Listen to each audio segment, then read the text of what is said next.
This is the GMS Magazine podcast, a podcast about role playing games, board games, and the people who make them, sometimes the people who play them, but only sometimes, just a few times. Today's going to be one of those days, though. I am Paco Garcia, you are host.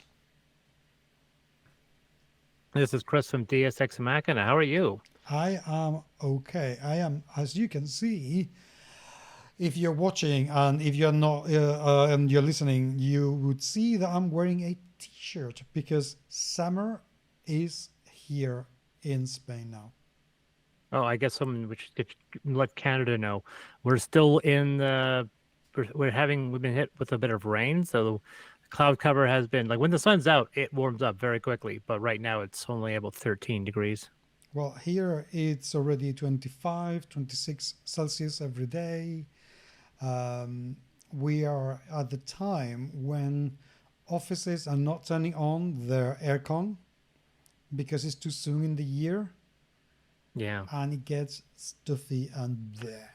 I heard that there's some policy or rule, at least it was in Italy, that like when they're allowed to run their AC. Mm-hmm. And we visited Italy at the end of September, early October, and apparently they shut down their AC for the majority of their hotels at the end of September, not realizing, of course, thanks to global warming, it was in the 30s. So almost every hotel we went to, we were just dying because it was so hot and no ACs were running until we got to Capri. When we got to Capri, obviously they didn't give a crap because the AC was flowing quite nicely there. But I noticed a lot of the smaller, older local hotels had their ACs turned off. We couldn't figure out why, and then we find out, oh yeah, they turn off their ACs at the end of September because they think they don't need it. And I'm like, oh, well, clearly they do. Yeah, that's becoming a bit fun issue. But anyway, I love the summer. I love the heat, so I should be absolutely fine. And today we have several things that we are going to talk about. Yeah. I have a review of Dragonbane, which Free League sent me very, very kindly. And I asked a question in Facebook about games that use nudity.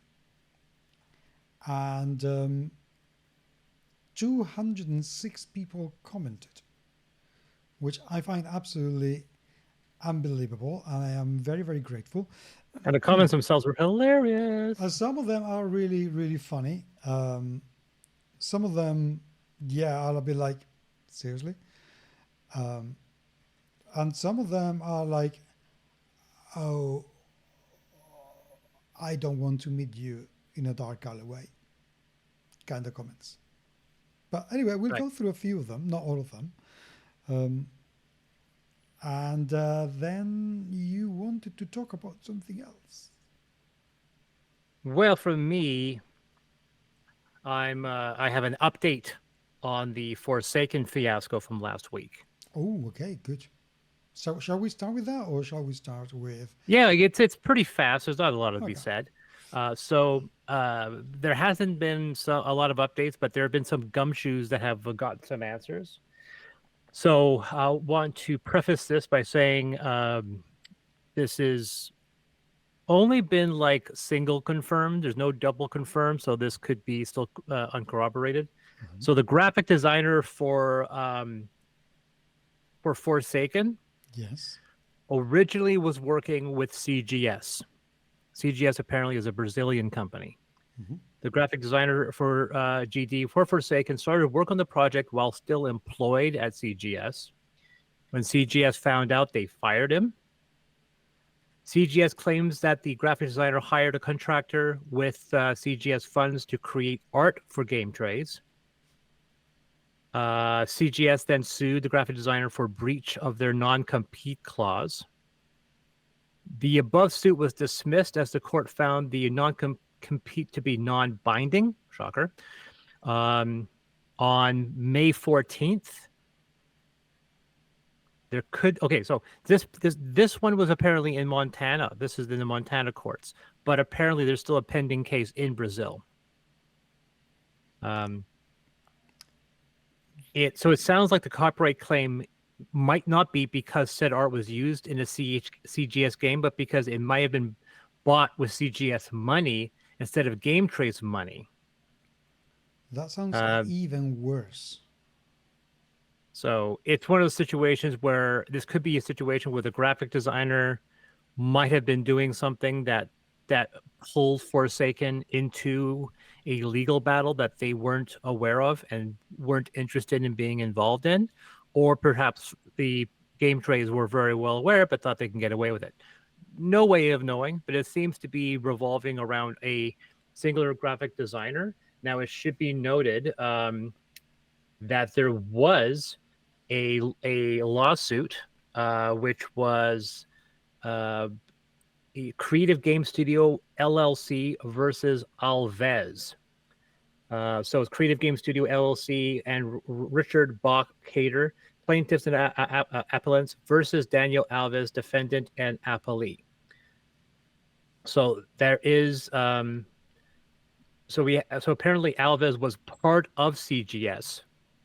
The company was formed in 2018 with Cater, Alves, Enrico Nito, and Marcio Assis. They founded Creative Game Studio. They are all residents of Brazil. Cater is a United States citizen residing in Billings. Sometime in 2022, CGS discovered that Alves was working with Noah Alderman of Game Trees LLC, a Missouri-based competitor of CGS. CGS alleges that Alves provided Alderman with intellectual property and assets belonging to CGS. CGS further alleges that Alves used CGS funds to hire Paulo Scabeni, an independent contractor who regularly produced work for CGS to create artwork for Game Trays. Based on these alleged violations of the operating agreement, CGS terminated Alves, expelled him from the company, and filed suit against him in Montana. In their complaint, CGS alleges breach of contract, breach of the implied covenant of good faith and fair dealing, constructive fraud, and deceit. Alves moved to dismiss the complaint under blah, blah, blah for lack of personal jurisdiction or under the doctrine of form of nonconveniences. The district court determined that the exercise of jurisdiction over Alves would not comport with constitutional requirements and dismissed the claims. So that is off of casetext.com.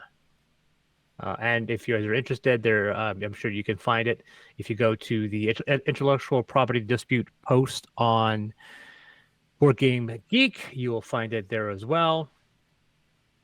But that's the information we know. It does seem to come up. I don't know what, and once again, nobody has been talking.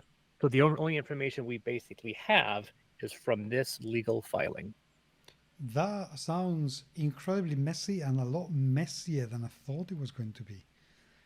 Yeah. I really hoped that this was going to become some sort of misunderstanding where some artwork had been used without either realizing or because the artist thought that they had the license or something in those lines. I really hoped it was going to be something a little bit more innocent, but yeah, wow, this sounds really messy. And the fact that the court has already dismissed one of the claims is a bit. Where does that leave the company, and where does it leave it if actually in Brazil the case is upheld? Then what? Does it mean that you can still go on with your business in the United States, but you cannot sell in Brazil? Or would you be obliged to follow Brazilian rules outside Brazil? Wow, this sounds like... Well, for here, one person commented, it does not mean that there is not a lawsuit pending in Brazilian courts, only that the state does not recognize the lawsuit in Montana, hence they dismissed it. The non-disclosure agreement was written in Portuguese and signed in Brazil. The court is claiming they have no jurisdiction in this case. They have to get it into a court to be heard before they can prove any allegations. You know, innocent before proving guilty thing. So suffice to say, if CGS wants this lawsuit to go forward, they have to file it in Brazil. They tried filing it in America, and it didn't work. And the thing is that kind of is a bit of an issue, just because, to my knowledge, Game Trays has no assets in Brazil. I don't know whether or not as you said, that as a result, CGS can stop the selling of Forsaken in Brazil. As someone who has markets everywhere, I can tell you the Brazil market isn't particularly large, but I can't see that being a really instigating threat. However, notice how they don't mention Forsaken or Game Trays in the lawsuit. They're going for Alves. They're not going for Forsaken or Game Trays. If they felt they had leverage against Game Trays, I'm sure that they would probably find some way to including them. But it feels interesting that they tried to file it in the States. Um, and obviously it's because that could be more critically and more damaging to Alves as a contractor if he's trying to find work in the States. Well, and also, and this is going to sound really bad, it probably is, but even if I don't have an awful lot of trust in the U.S. court system, I think I would trust the U.S. court system a great deal more than that in Brazil. I think I can imagine the Brazilian court system being a lot, what's the word I'm looking for? More unpredictable than that of the US and more difficult to navigate. Also, if there was a fine to be imposed, I wouldn't be surprised if the Brazilian courts didn't impose the same level of fines. American courts are famous for getting millions in compensation and that sort of thing. But also, as you say, stopping somebody from working in the US is stopping a massive, massive market, especially for board games and role-playing games. So, and a lot bigger market than Brazil. So, yeah, I can see how that could be the goal of whoever tried to, prosecute in Montana. Yeah. So anyway, that is basically it. I don't want to waste too much time on it, but that's the update from Forsaken. There hasn't been a lot of traffic. Like I said, there's only been maybe a dozen posts over the last week. But obviously this one that was posted yesterday and edited gave you the most information. And it was also yesterday when somebody was able to find the legal filing on casetext.com. So interesting, very interesting. Very. Okay. Well, shall we talk about nudity next? Yeah. Because I think this is going to be really, really good fun. So anyway, I went, my dear friends, as you may know, if you are a listener of the podcast and a watcher of the videos, I use Facebook quite a lot because I am very old. It was the first social network I used, and quite frankly, I like it more than I like the rest. So I went onto Facebook after my friend Francesco said about how board games that contain nudity, Francesco or Michael, I can't remember, one of the two, love you both, they don't perform very well. So right. I said, in the Board Game Give Facebook group, which is a group with 232,000 members. That's a lot of souls. So I said, humans, question for you: what board games feature nudity?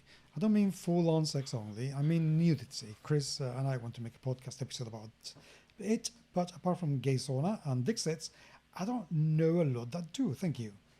And I specifically said, edit, please, this is not an invitation to share the pics of the games. Please don't do it because Facebook can be quite strict about it. So people started to comment pretty much right away. There have been 206 comments. I'm not going to mention all of them. But for instance, the first one I have here is Operation. Yeah, I thought that was a humorous one. Yes, indeed. Then somebody, Jeremy says, bots in space and bots on things. What? I will admit, I was trying to find information about butts in space. I found a novel, but there is a Butts in Space, the card game, and yeah. And so, in case you're wondering, it's an image. How do I put this? It is a bunch of. It's very goofy, but all the artwork, all the people are just anthropomorphic asses. So. It's like just like have an ass, just the lower part of an ass, have two hands coming out at either side of the butt, and then two tiny feet coming out. So the torso is entirely a butt, and there's no face, although sometimes they have a hat. So yeah, And a hat and a monocle. And also, I'm taking a look in here at a very famous online store and it says the card game, fun gift for families, kids ages 8 to 12, teens, grandmas, grandpas, and all mates. yeah, it definitely does seem to be a little bit tongue in cheek. There's also a Butts on Things, a cheek to cheek card game.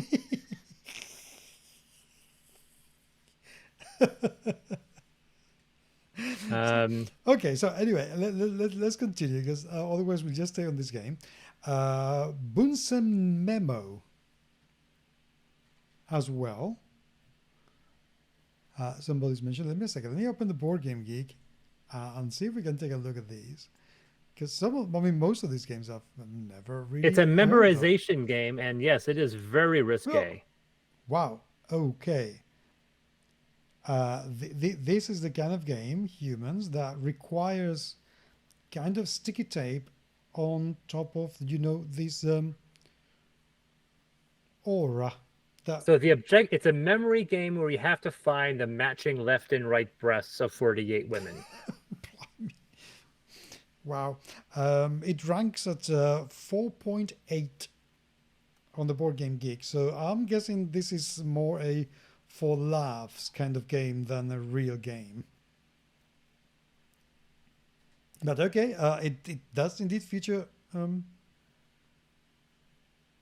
Then somebody, Josh, said the animals in Ark Nova are nude.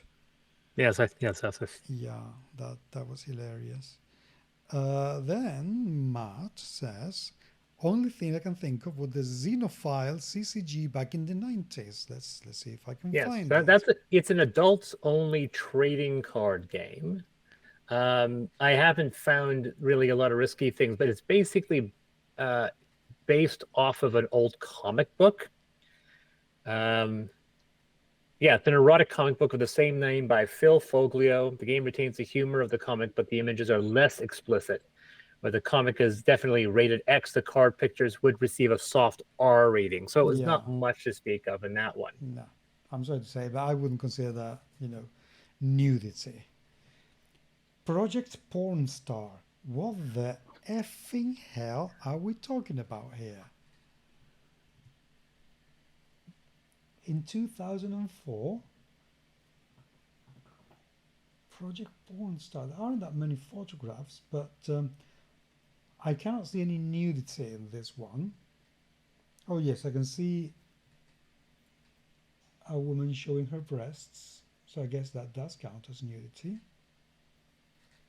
The game Luna Lena Full Moon, which is a humans versus werewolves, barely really counts because the werewolves are basically naked, but they are hairy.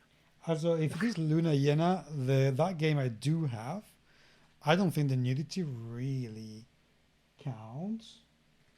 And I am sorry to say, it's an absolutely atrocious game. It really Well, is we didn't very ask people to bad. tell us about good games. No, no, no, I understand, but this is the only game I have. I'm sorry, but naked werewolves don't count.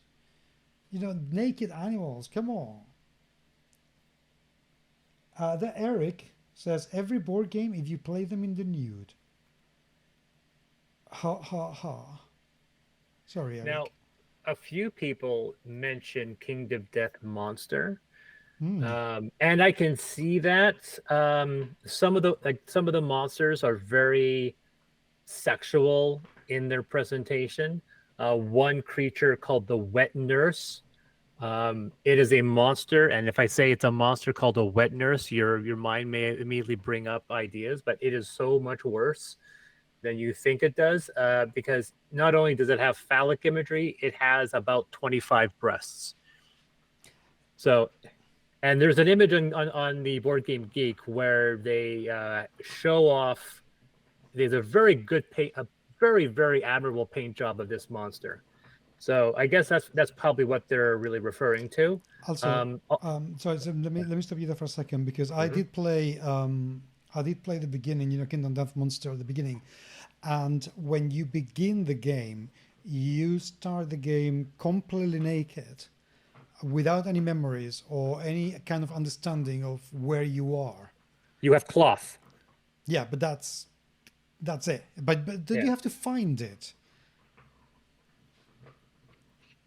I think I Well, think yeah. it, I think at the Well, beginning I you're do know completely that. naked and then you have to find the cloth, but you Well, start the completely only naked. minis I've seen are scantily clad people, but the women are covered. Like one of them, she has her hand covering up her breast while she's holding a blade. The guys are all topless, but I have not seen any minis of them being completely naked. No, no, But there's obvious. but the game itself, when you begin to play the character, even if the Ah, mini is not, but the character itself, I think they are all completely bollock naked, and then you have to find whatever clothing items. And in fact, I think you have to kill some animal because you find yourself finding a bone, a broken bone on the floor, which is what you use to kill your first animal, which is what you make your cloth with, oh if I dear. remember correctly. Oh dear. What? Well, like I said, obviously there's once again a bunch of jokes. Twister, Wingspan. I just looked up Cockstruction. Oh, I just went to that, which Mike Simpson said construction, and Yeah, there's a Kickstarter page you can see, and because it's not on the Board Game Geek. no, but there is definitely a Kickstarter page that doesn't hold back. Okay. Basically, you compete Oh, to build blimey. the most fitting penis. Mix and match the best bits to make the best dicks. I'm so impressed that Kickstarter approved this. Oh my God. Well, the thing is that Kickstarter will approve pretty much anything just in case it does well. Clearly, Uh, clearly. but, and I know this because a friend of mine, Carlos, he tried to kickstart a game called Llama Match, Hmm? which is a dating app simulator. It is very well observed. You know, you're meant to be finding the perfect profile in an application like, you know, Grinder or Tinder or whatever. But uh, Kickstarter took it as if it was some sort of dating app and completely hid it. So when you do a game like that, and the people from, can you remember Gay Sauna? Yeah, I remember. Yeah. Okay, they also kickstarted it, and Kickstarter completely buried it. So it doesn't show in search engines, it will not show in their newsletter, it will not show in projects we love, nothing at all. So unless you specifically have the link, direct link, it will be Right. nigh to impossible to find. So they do accept it, but they make it very difficult for them to be found because obviously they don't want to be, um, you know, associated with them. In fact, Construction made only £6,530, which would be about 7,500 US dollars, which is not a lot, or $8,000, which is not a lot. And I bet you anything that this game should have and could have done a lot better, just for kicks. You know, I would have backed this just for fun. So there's a game called Spears and Bones, which in the initial didn't seem to be it's a card game, only raised $1,000. But you scroll down, you can clearly see some of the characters are nude and bits are blurred out. Oh yes, Um, wow, not impressed. yes. Well, there is okay. I am surprised that this exists, but Pornhub made a card game called Red Light: A Star Is Porn. Now, I usually don't look at a porn site for quality in board games. Um, Obviously, there is considerable amount of female nudity and some sexual poses. But like I said, that I don't know much more beyond that. Wow, Um, I'm looking at the pictures in the BGG, and they really don't hold back, do they? Woo. Now, I have um, I had Epic Spell Wars. I did not realize there was an expansion called Panic at the Pleasure Palace. Okay. Um, It's the fourth one in the series. It doesn't seem to be terribly risky. That being said, they've always had some goofy jokes in there. They've had they've made ball jokes in the past, so I definitely and it's obviously a very unique um, art style. But whether or not, I mean, obviously it's a little bit dark and disturbing. Um, there's one character who's the bum baron who steals people's butts, and he has a sack where he keeps people's butts, and you see victims that have no butts, and he has stolen their asses. So, yeah, you can take that for what it is. Wow. Well, so okay, so obviously there are an awful lot of them, and I don't really want to go through all of this because we've been at this for quite a while. But let's be a little bit more serious about this. What do you make of nudity in specifically board games? Let's not talk about role playing games because that is a completely different kettle of fish. But what do you make of nudity in board games? Do you think that those Yeah, games do because it obviously, if we talk worse? about role playing games, there are several legendarily games in the tabletop role playing.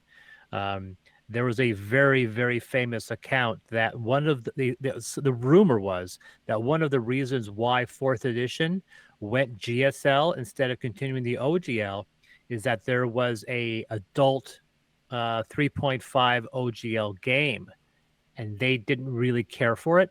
I think it's more about the people who were just copy pasting 3.5 and trying to sell it, but that's beside the point. Yeah. But I've seen this game, I've looked through it. Um, it's um, it's fine. It's not particularly well written. It doesn't Okay. have artwork. It has digital photos, Okay, and but so there let's is some let nudity in there. yeah, but let's concentrate on board games. We can talk about role playing games in another episode and Yeah. how to handle nudity in role playing games in a different episode. I I'm guess it interested in depends board on games. the specifically the approach where is it just the technical board game or are we looking at the erotic depiction? Because we talked about once again, we brought up Kingdom Death Monster. Mhm. I think of Planet Apocalypse. These are games where they take sexual imagery and they turn it around itself to make it disturbing. Obviously, if you had a board game that was based around H.R. Giger, you're definitely Mhm. not getting aroused by the by the imagery. Uh, and Planet Apocalypse was done by a very well known artist named Keith Thompson, who's a guy I've talked to a couple times, and he can definitely push the envelope of storytelling. Mhm. I don't think there's anything that graphic. I don't have an issue uh, personally, but for me, obviously, I think the moment you put nudity in a game, you're immediately, you're basically taking that game and saying, okay, we are not going to attract it to this audience. Like we're going to eliminate this audience completely. And if that's the direction you want to go, then fine. I mean, obviously, Kingdom Death Monster knew that their title was going to be so expensive, no child was ever going to play it, no child was ever going to buy it. The minis were everything, so they knew they were attracting themselves to guys and with a lot of disposable income, and so forth. They weren't looking at children for their marketplace. Um, but I'm also surprised that other games that have clearly adults, like they're not designed for children, like Planet Apocalypse, that they still steer away from suggestive content. Like the only game I've ever seen that ever had a curse in it would be This War of Mine, which is a game that had a lot of disturbing imagery Mhm. and yet had no nudity. Well, but I mean, it can be disturbing without, I mean, nudity. The thing I'm finding interesting about the games that we have taken a look at is that either they take nudity not particularly seriously, because, construction, definitely not a serious game. No, obviously. It's just not, or, a gay sauna is not a particularly serious game. Dixits is not a serious game. A Star is Born obviously is not a particularly serious game. Even though it might be a good game, we don't know that, but it's not a particularly serious game. But the thing that I'm finding interesting about all these things is that I I am not seeing gratuitous content in the images that we have seen. You know, one of the things that I think people are concerned about regarding nudity in games is because they can be completely unnecessary. The Right. nudity is there for kicks, not because it fits within the theme. And yet, in Kingdom Monster, Monster Kingdom, whatever it's called, um, it makes sense that the characters begin completely naked because they start from scratch. And in the other games that we have mentioned, they make sense that there is nudity because that is what it's all about. But it's not very often, or at least that I have seen, that we find nudity in board games that's handled inappropriately. Now, here's something that I was aware of. I don't think you and I have talked about this game when I was doing my videos uh, with Lone Wolf, no, with Rampant Wolf Games many years ago. We brought up this game and we were talking about it. Have you heard of Consenticle? No. So this game is okay. Well, of all the games we talked about where it is dealing with sexual imagery, sexual ideas, this was probably the most critically acclaimed. This is a game that won the IndieCade Best Impact of the Year. Mm-hmm. It's called Consenticle. It's a cooperative game for two players that represents a consensual sexual encounter between a curious human and a tentacled alien. It Okay. is a game about building trust and doing sexual things with each other if they can communicate easily. It is a game about trust and satisfaction, thus the name Consenticle.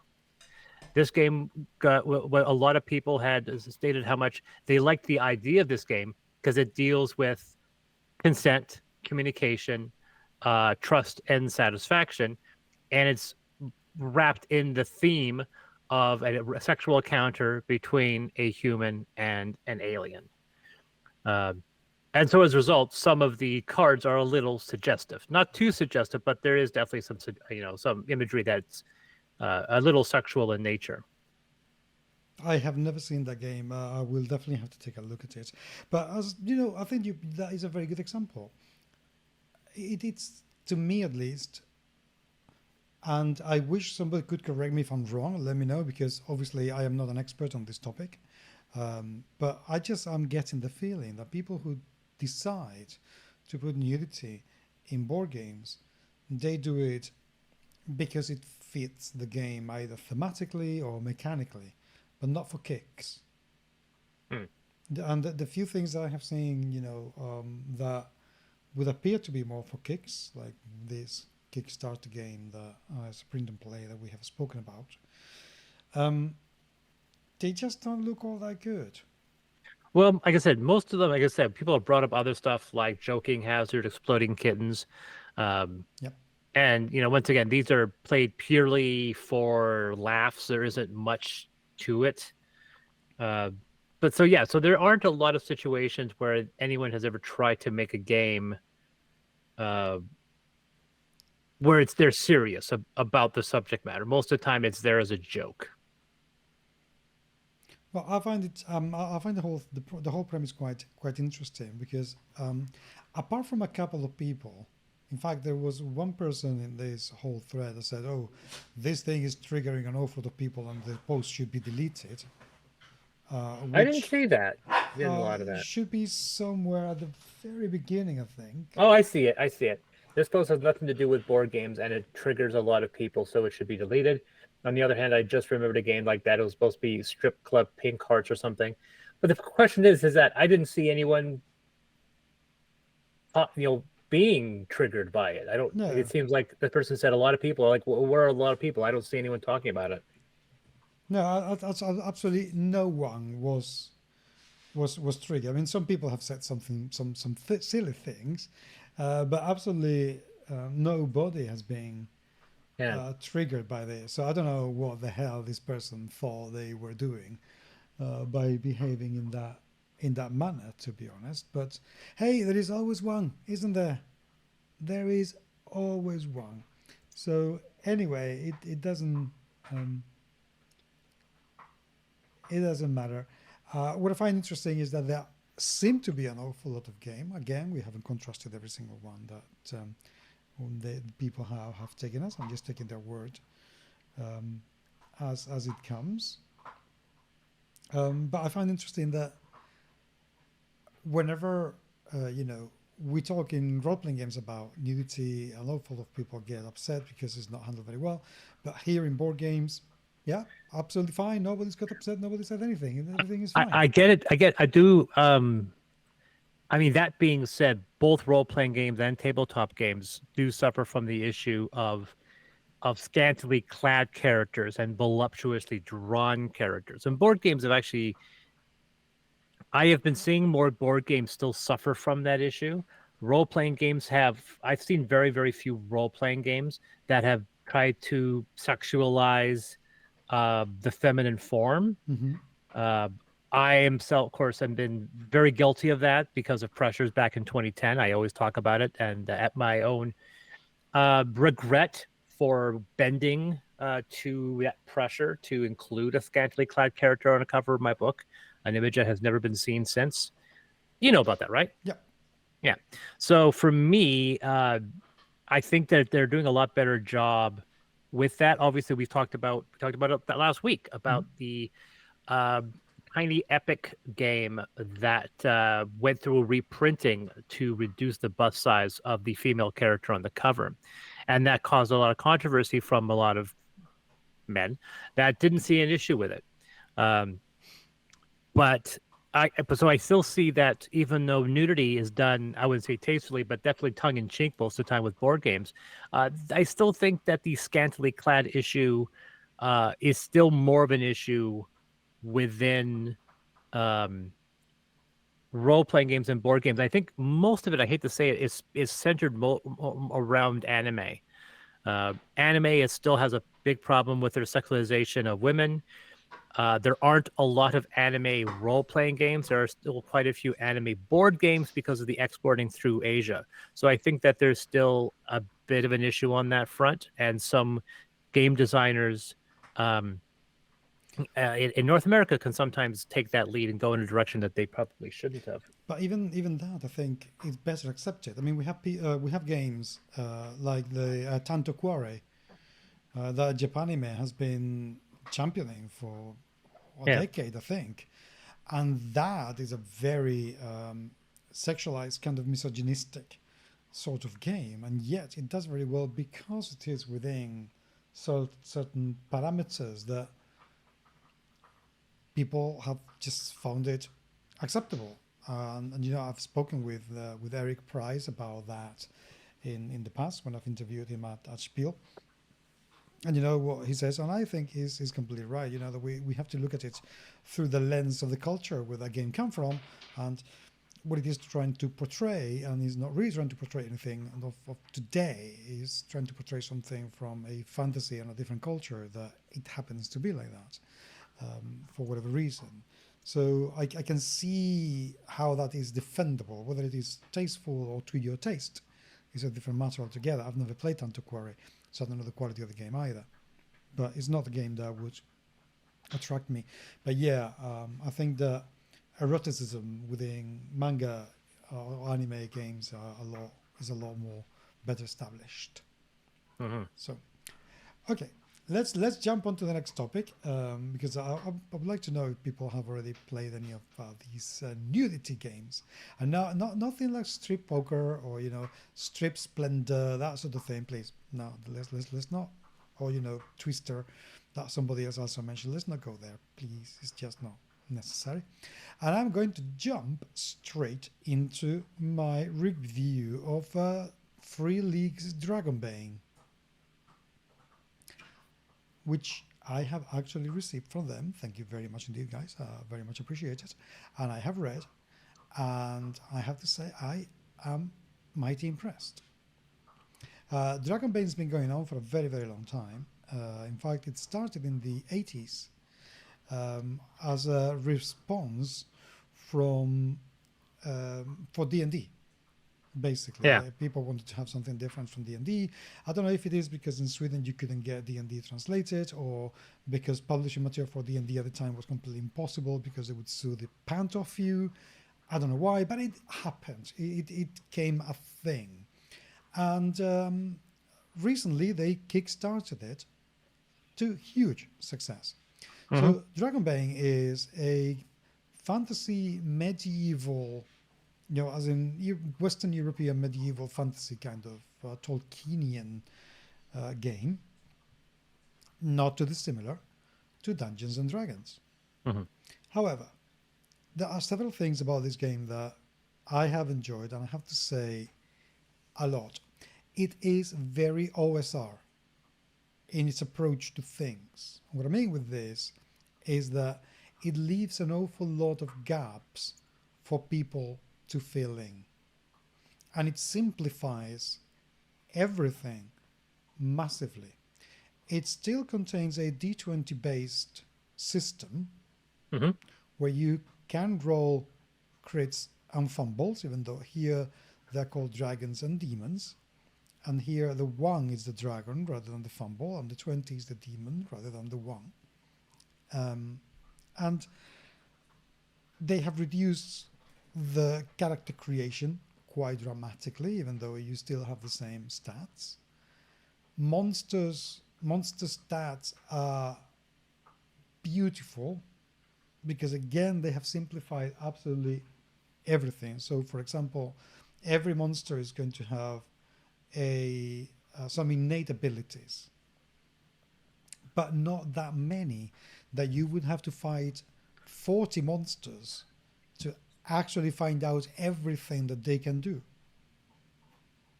like it happens in the D&D series. They simplify things like how many attacks is down to the ferocity of the creature.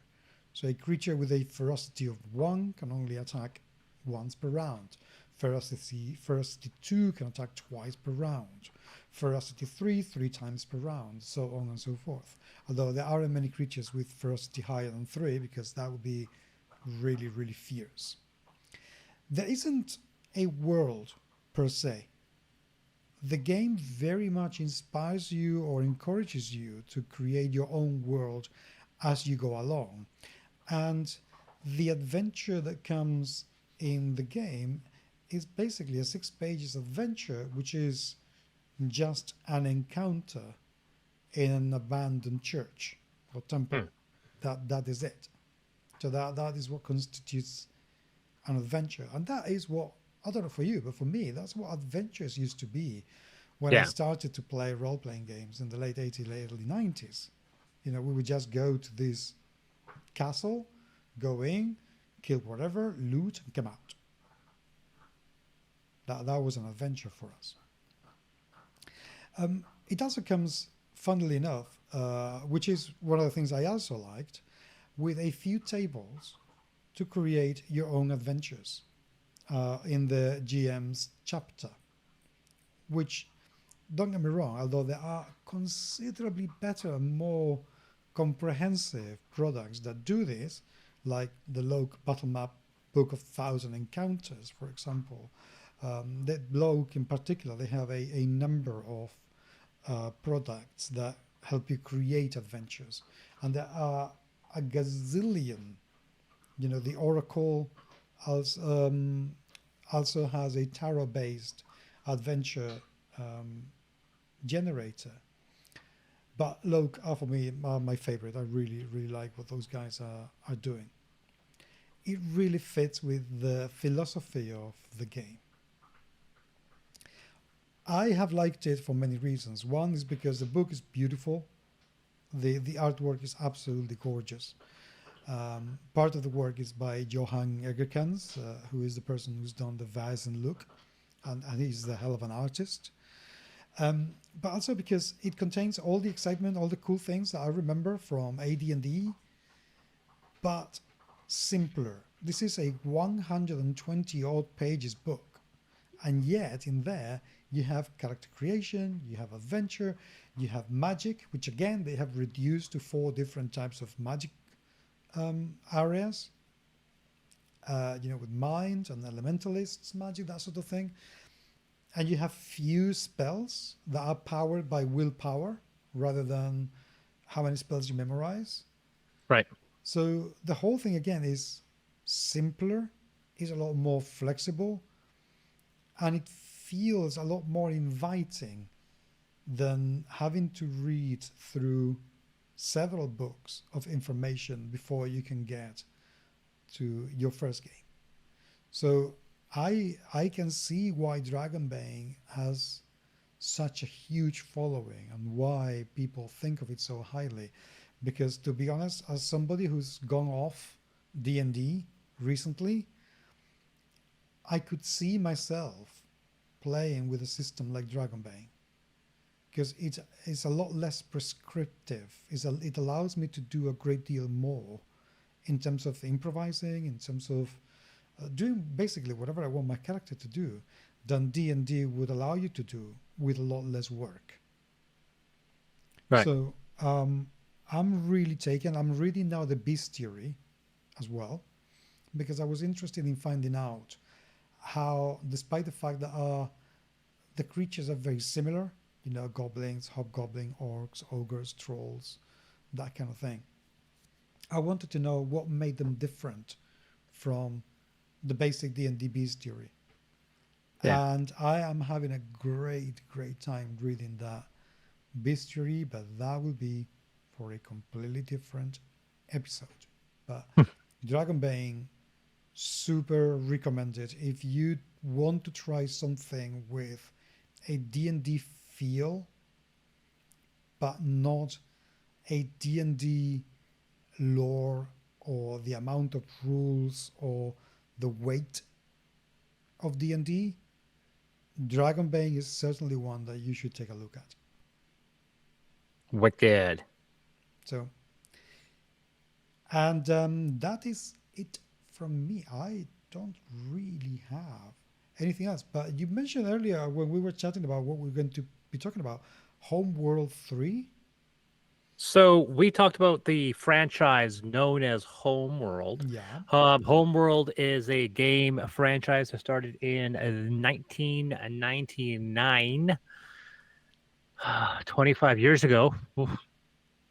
That came I out, was published by 26. Sierra, which no longer exists, and published by Sierra, created by Relic. Both games companies no longer exist.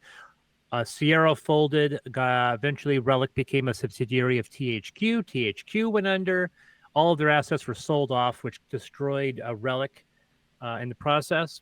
They had several properties, including the Warhammer Dawn of War game series and one of their kind of close to the chest IPs called Homeworld. Homeworld was a real-time space strategy game, but it was heavily wrapped in the ambiance of almost a borderline cosmic horror in the sense that space was dark.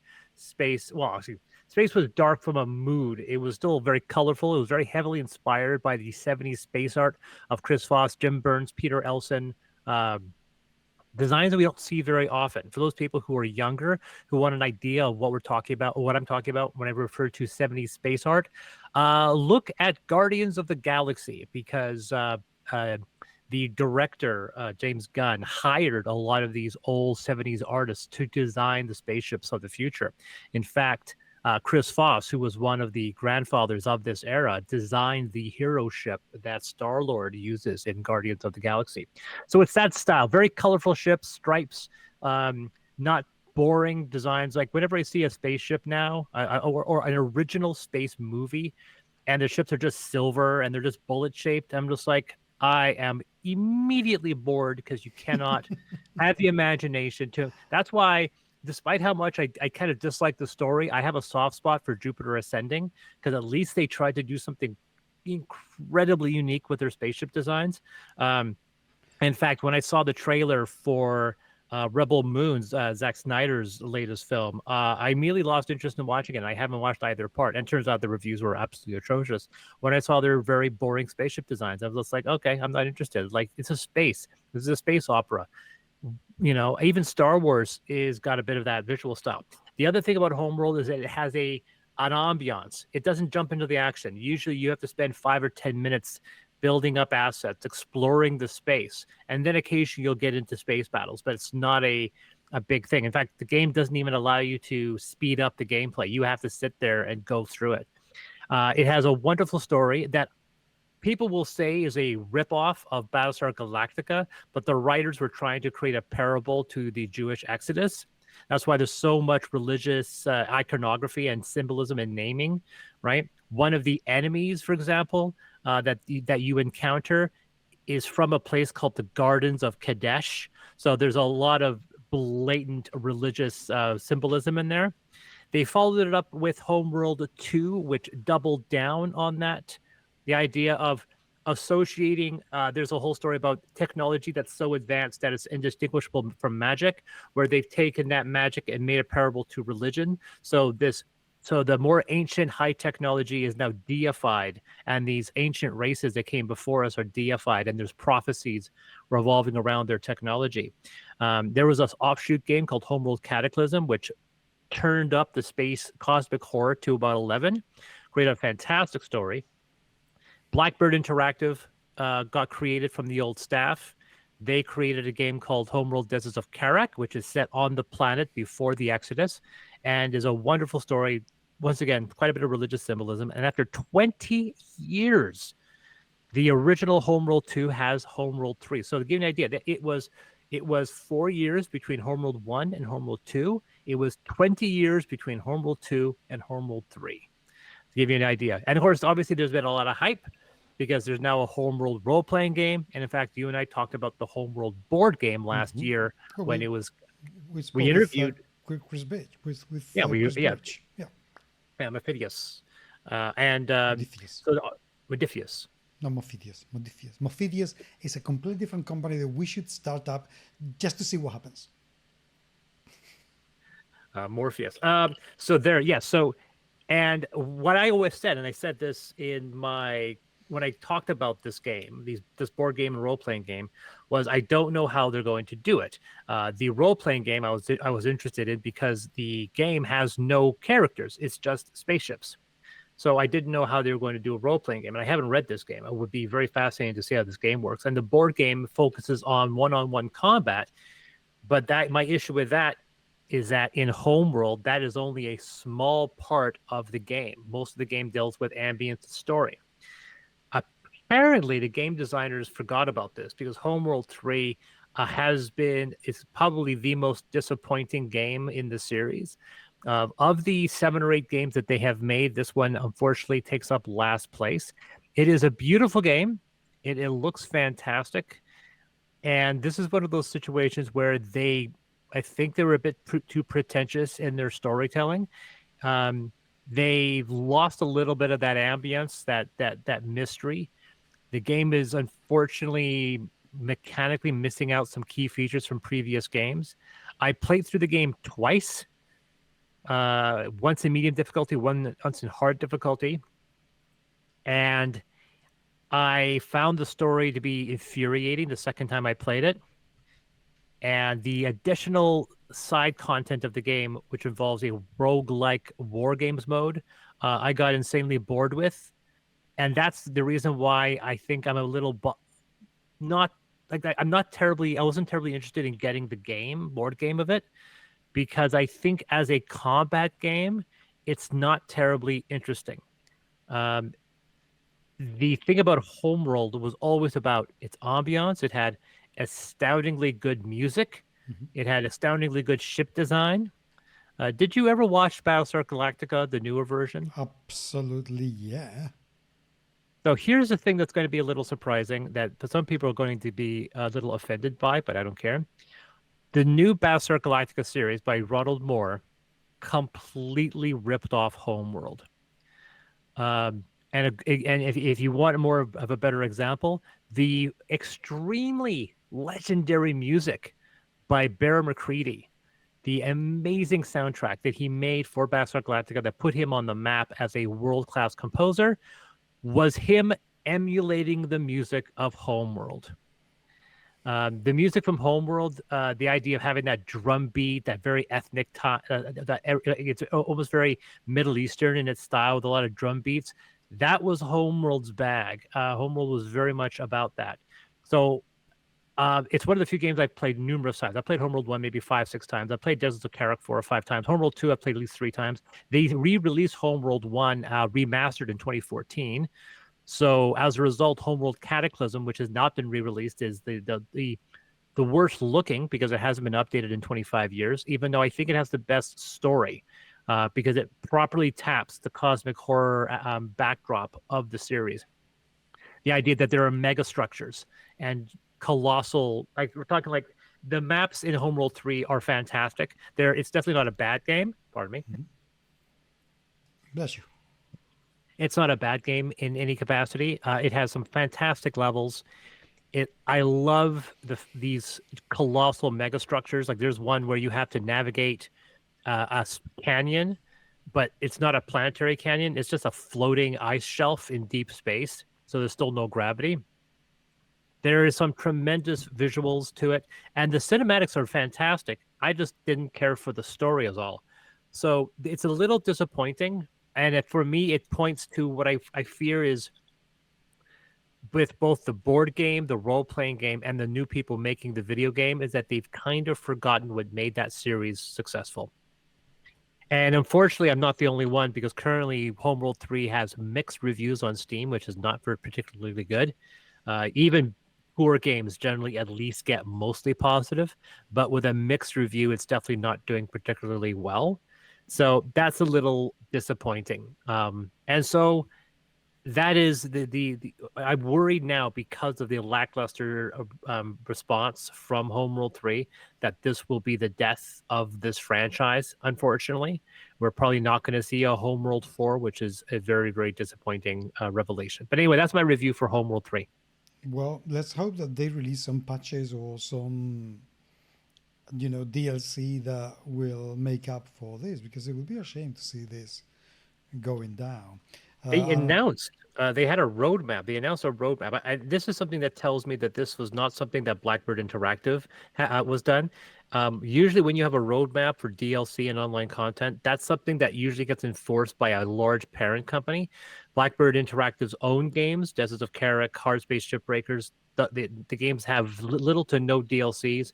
The games are complete with a lot of content out of the box. But to have Homeworld 3 have a 1-year roadmap of content tells me that their parent company Gearbox basically forced this issue. And I think that's the reason why this is the shortest game in the Homeworld series. It only takes about 9 hours to finish. And there is a roadmap, and that roadmap involves new maps for the War Games mode, new skins, and new trophies. There is no plans for additional single-player content for the next year, which is disappointing. Yeah, well, I'm just taking a look, and apparently, according to Google, only 51% of users liked that game. Yeah, so it's definitely not getting great reviews. The one saving grace, mind you, the saving grace for it is the fact that they have opened up mod support, which means it allows you to create your own content. So it's really early in the game. There's already been some people posting stuff, but I now kind of semi-predict that we may end up seeing some really strong single-player content coming out from people wanting to create. Like I would, it depends on the tail end of that game, whether or not there are people willing to create really fascinating, well constructed. I mean, if it's a really easy game to mod, I wouldn't be surprised if we saw a updated version of Cataclysm, because that's a game that's very much in a lot of people love. So yeah, I guess we'll see what happens. Well, fingers crossed. Fingers crossed. Right, my dear friends, one announcement left, just as much for you as it is for the audience. But I am not going to be around next week because I'm on holiday visiting my family. Wow. So this means, humans, we are going to see a 2 weeks break. I'm sorry to break your heart this way, but and unfortunately, I'll be out of town probably as well. Tomorrow, I'm going on a cracker tour. Oh, and that amazing. doesn't mean that me as a white guy is going on tour. I mean, I'm taking my crackers on tour. And when I refer to crackers on tour, I'm not talking about my family. I am talking about actual edible crackers. Yes, your sideshow. My side gig selling gluten-free crackers under my Tavern Snaps label. I'm going to be traveling around British Columbia. So if you are in any of the locations that I post on my page, you will be able to find me and my crackers. That would be amazing. Right, my dear friends. Thank you very much indeed for being there. Let's recap on the topics of today. Please Did your send dog us. just bring you a snake? Yes, Okay. that's his favorite toy, Okay. and he likes to play with it Okay. like that. I didn't want to be like, hey, look, I brought you a snake, Daddy. He does it so we can play, yeah. And then he bangs it around. He jumps into bed and bangs it about. And I tell you, one of these days he's going to break my nose or something with that thing because he's quite vicious with the animal. I'm just glad there's a rubber thing, not alive. So alive, the doggy is alive, the snake. Anyway, humans, nudity in games. If you have a game that features nudity and is a good game, we'd love to hear what game it is and why it is good. Um, bother or maybe not with Homeworld 3. Feels like it may not be your cup of tea, so if there's a demo, play before that. And do get Dragonbane because it is an absolutely smashing game. And I would love to hear what you have to say about it as well. It would be great to have your opinion. So send us an email on podcast@gmsmagazine.com, which would be unbelievable. And get in touch with us on Twitter and Blue Sky, where I am, and Threads, where I am also, and TikTok, where I am too, and of course Facebook, because it's still my social network of choice. And I should add LinkedIn at some point, just for kicks. I think that would be hilarious. But that's it. Do that, please, humans. Oh, we got just this is Chris from Deus Ex Machina. Find me on any platform where you can find under DIAS Ex Machina, not DS Ex Machine, Deus Ex Machina. You can find me on most platforms, even on the TikToks. And humans, until next time, thank you very much indeed for being there. And we will talk to you very soon. Take care.